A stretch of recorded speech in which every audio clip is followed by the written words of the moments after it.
মেয়েটির মৃত্যুর পর তার পুনর্জন্ম হয় একটি তেলাপোকা হিসাবে। এর পেছনে ছিল এক অদ্ভুত কারণ। আসলে মৃত্যুর আগে সে এক যমদূতের সঙ্গে একটি চুক্তি করেছিল।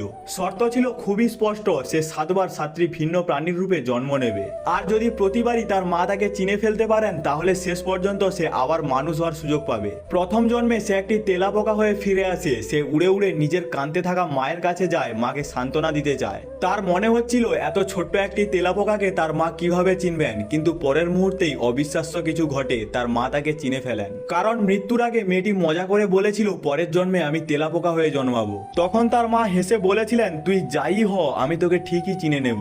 ঠিক তখনই হঠাৎ ফায়ার অ্যালার্ম বেজে ওঠে। মেয়েটি দ্রুত নিজের ফায়ার ফাইটারের ইউনিফর্ম পরে আগুন নেভানোর জন্য বেরিয়ে যায়। সে সাহসিকতার সঙ্গে নিজের ভাগ্নেকে আগুনের ভেতর থেকে উদ্ধার করে ফেলে, কিন্তু তার খালা তাকে জোর করে আবার আগুনের মধ্যে ফিরে যেতে বলে, কারণ সেখানে একটি তিজোরি রয়ে গিয়েছিল।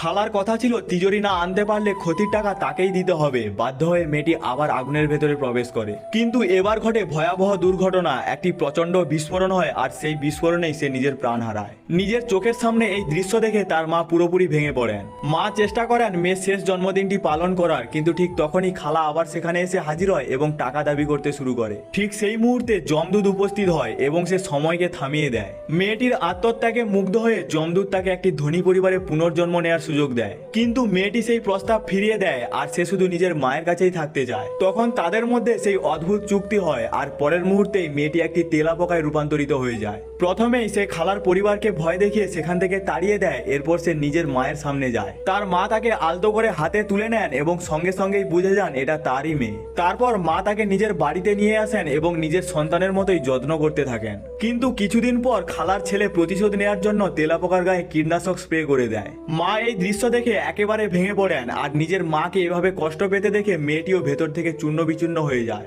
এক মুহূর্ত নষ্ট না করে সে এবার একটি বিড়ালের রূপ ধারণ করে এবং দ্রুত সিঁড়ি বেয়ে ওপরে উঠে যায়। কিন্তু বিপদ যেন তাদের পিছু ছাড়ছিল না। খালার পরিবার আবার ফিরে আসে এবং তার মাকে বিরক্ত করতে শুরু করে, কিন্তু এবার বিড়ালটি চুপ করে থাকেনি। সে সরাসরি তাদের উপর ঝাঁপিয়ে পড়ে, নিজের মায়ের রক্ষা কবচ হয়ে সামনে দাঁড়িয়ে যায়। আর মা যখন তার চোখের দিকে তাকালেন তখন তিনি সেই পরিচিত অনুভূতিটাই আবার অনুভব করলেন। সেই একই মায়া, সেই একই আপনত্ব, আর তিনি বুঝে গেলেন এটাই তার মেয়ে।